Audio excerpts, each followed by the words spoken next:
Nifty 50 के अंदर देख सकती है जनवरी के अंदर एक बड़ी गिरावट। जी हाँ, जो निफ्टी 1 जनवरी 2024 को लगभग 21,800 का हाई बना रहा था, वो अब आपको एक अच्छी खासी गिरावट दिखा सकता है जनवरी के अंदर।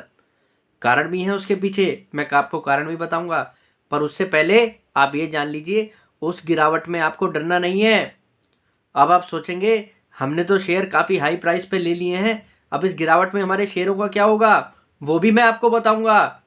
और आपको एक ऐसी स्ट्रेटेजी भी बताऊंगा, करना चाहेंगे वो स्ट्रेटेजी, क्योंकि हमने ऐसी ही स्ट्रेटेजी अभी पीछे गिरावट में अपने सब्सक्राइबर के साथ शेयर की थी। आप देखिएगा उन्होंने उस गिरावट में कितना अच्छा फ़ायदा उठाया है। उन्होंने अपना शेयर, एक भी शेयर नहीं बेचा है, उल्टा उस गिरावट में शेयर खरीदे हैं।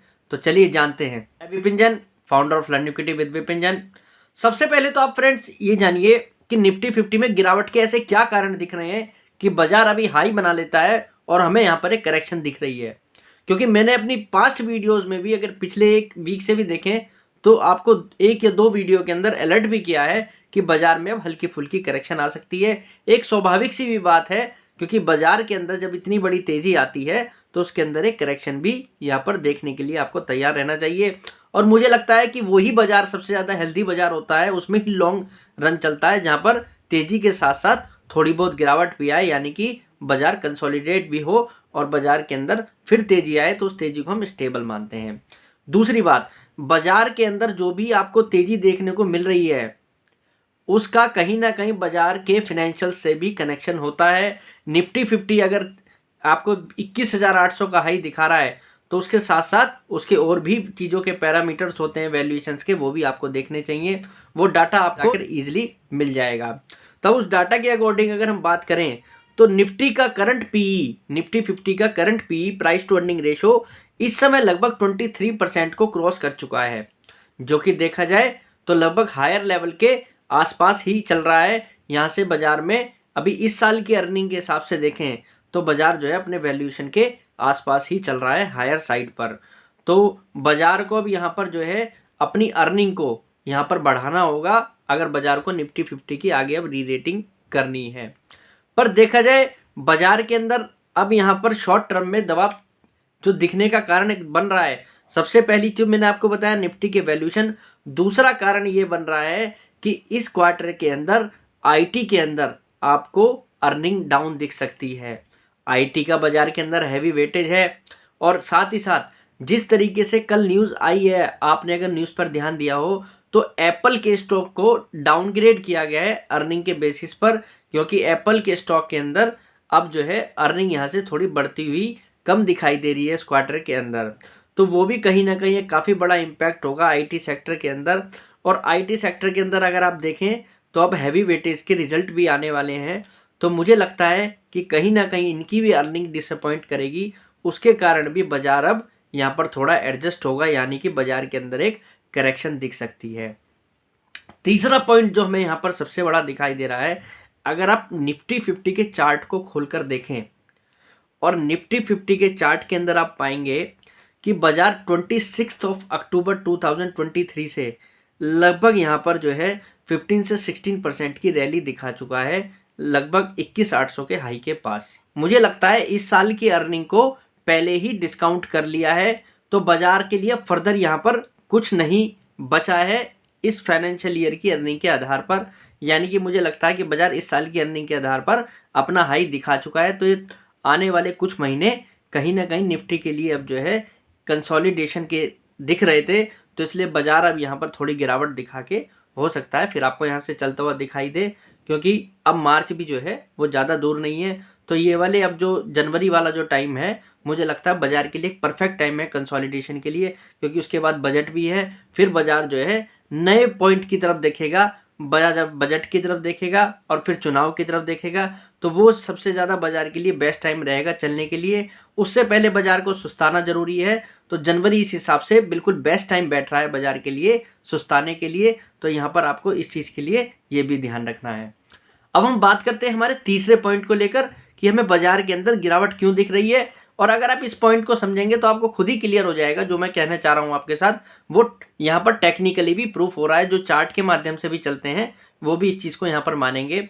अगर आप बाजार के चार्ट को देखें, निफ्टी 50 के चार्ट को देखें तो आप फाइंड आउट करेंगे 1 दिसंबर को 2023 1 दिसंबर को बाजार ने लगभग 20,290 का हाई बनाया और उससे ही अगले दिन या आप कह सकते हैं 2 दिन बाद जब मार्केट ओपन हुई तो 4 दिसंबर को बाजार जो है लगभग 20,500 का लो बनाता है और उसके बाद बाजार ऊपर चला जाता है, पीछे नहीं मुड़ता है।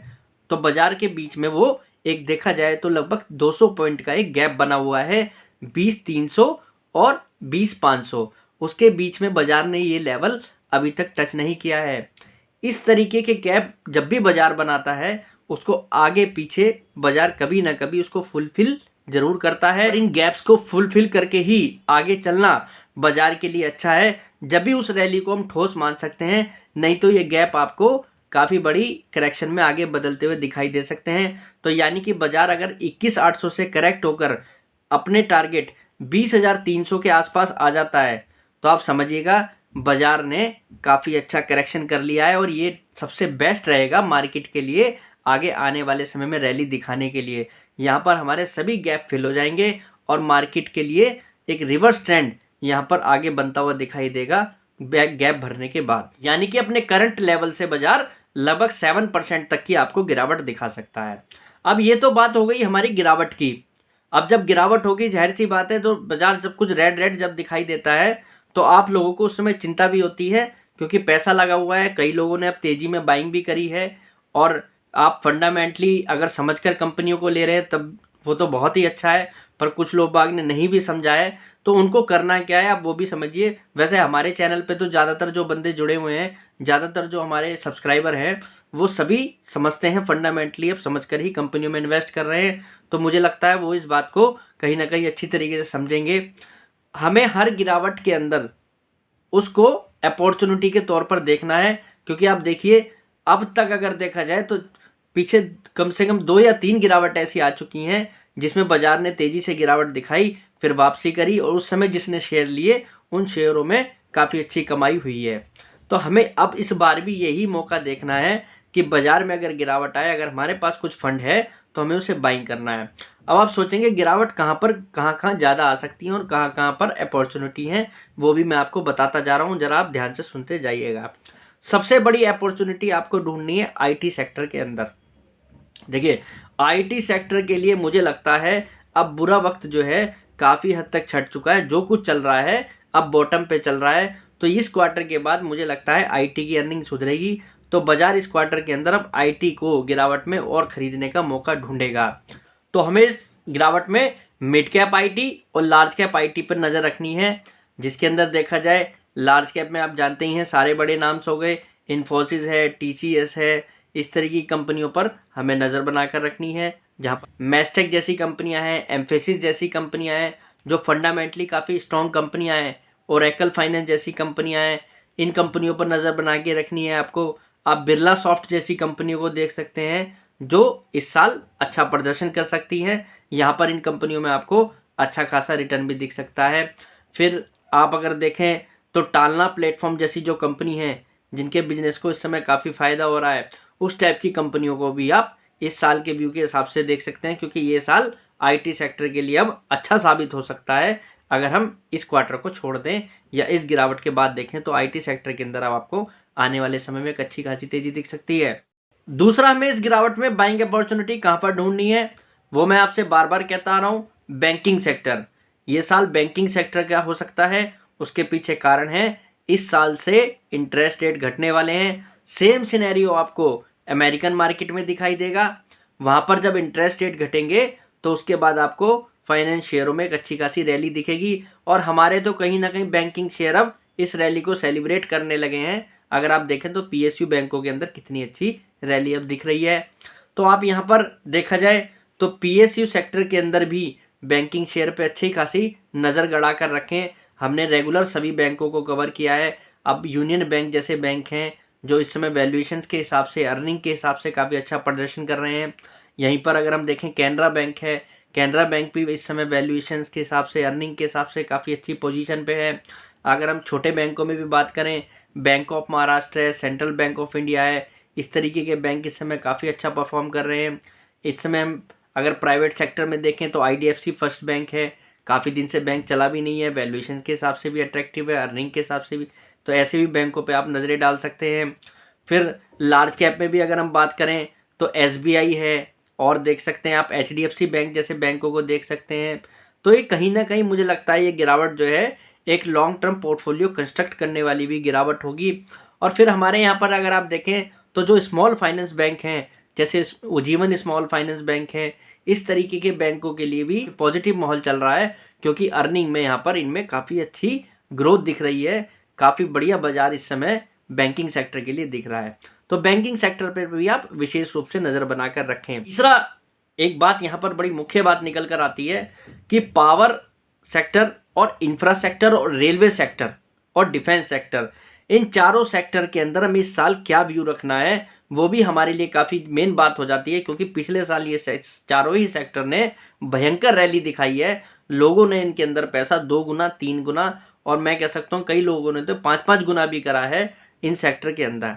तो हमें पावर सेक्टर के अंदर जहाँ जहाँ पर अच्छे वैल्यूएशन हैं, जो कंपनियों के बिजनेस में यहाँ पर लॉन्ग टर्म की री रेटिंग दिखाई दे रही है कि उनकी री रेटिंग होगी लॉन्ग टर्म में, तो वहाँ पर हमें स्टे इन्वेस्टेड रहना है। कंपनियाँ आप बहुत अच्छे तरीके से जानते हैं, हमने रेगुलर कभी कंपनियाँ कवर अप करी हैं। और अर्निंग के हिसाब से अगर आप देखें तो एनएचपीसी, एसजेवीएन जैसी कंपनियाँ हैं, ये कंपनियाँ भी काफ़ी अच्छी पोजीशन पे दिख रही हैं। काफ़ी बड़े कैपेक्स प्लान है इनके अंदर रिन्यूएबल सेक्टर के अंदर। फिर अगर आप देखें जेएसडब्ल्यू एनर्जी जैसी कंपनी है, हमने इनको भी रेगुलर कवर अप किया है। और सेक्टर के अंदर जिन कंपनियों के पास बड़े कैपेक्स हैं उन पर भी आप नज़र बना कर रखें। उसमें टाटा पावर जैसी भी कंपनियां हैं जिनके पास काफ़ी बड़े प्लान हैं। सेम ट्रेंड हमें रेलवे सेक्टर के अंदर रखना है।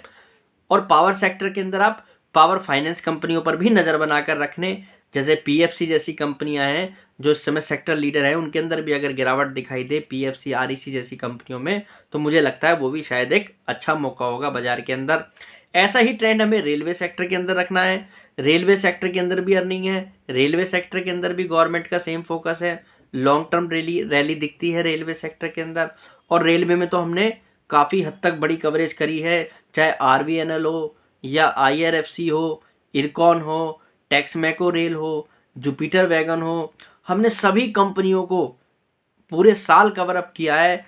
और इन कंपनियों के अंदर एक अच्छी खासी रैली देखने को मिली है, क्योंकि इनकी ऑर्डर बुक अगर देखा जाए तो काफ़ी बड़ी ऑर्डर बुक रही है। और एट प्रेजेंट भी जो दिख रही है वो लगभग 3-3 साल की ऑर्डर विजिबिलिटी दिखा रही है। इनको अपने डीमेट पोर्टफोलियो में पड़े रहने देना है, तो वहाँ पर आपको बिल्कुल कंफर्ट रहना है इस गिरावट के अंदर। तो अब हमारा पावर और रेलवे यहाँ कवर अप हो जाता है।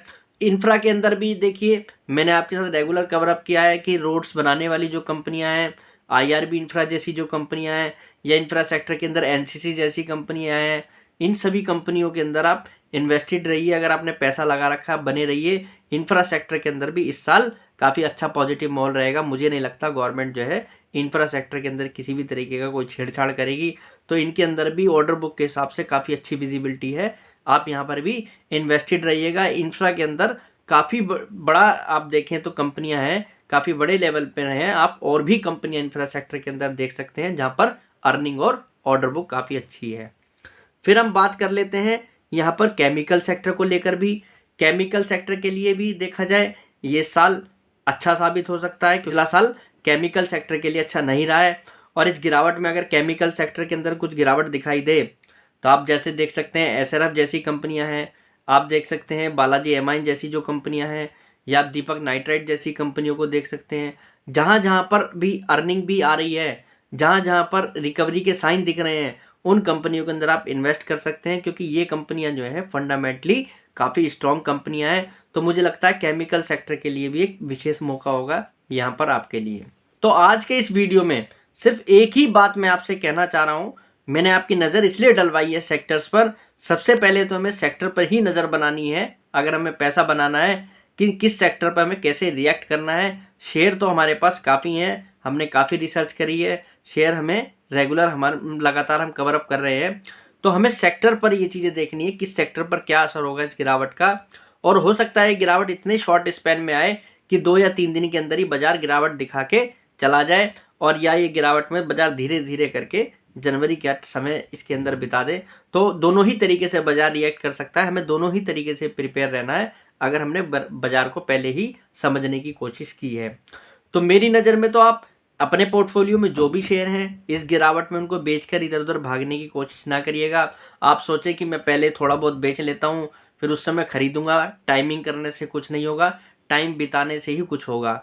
तो मार्केट में आप टाइम बिताइए, इस गिरावट की तैयारी रखिए, घबराइएगा नहीं। घबराने ना, आप ना घबराएं गिरावट को देखकर।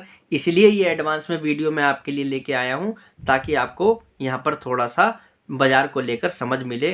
क्योंकि इस चैनल का एक ही मकसद है, रिटेल इन्वेस्टर्स का पैसा बनाना। रिटेल इन्वेस्टर पैसा बनाएगा जब ही ये चैनल आप समझिएगा कामयाब हो पाएगा, नहीं तो शायद हमारा जो एम है वो अधूरा रह जाएगा। तो आज के लिए इतना ही, कल फिर मुलाकात करते हैं एक नई वीडियो के साथ। फिलहाल के लिए नमस्कार।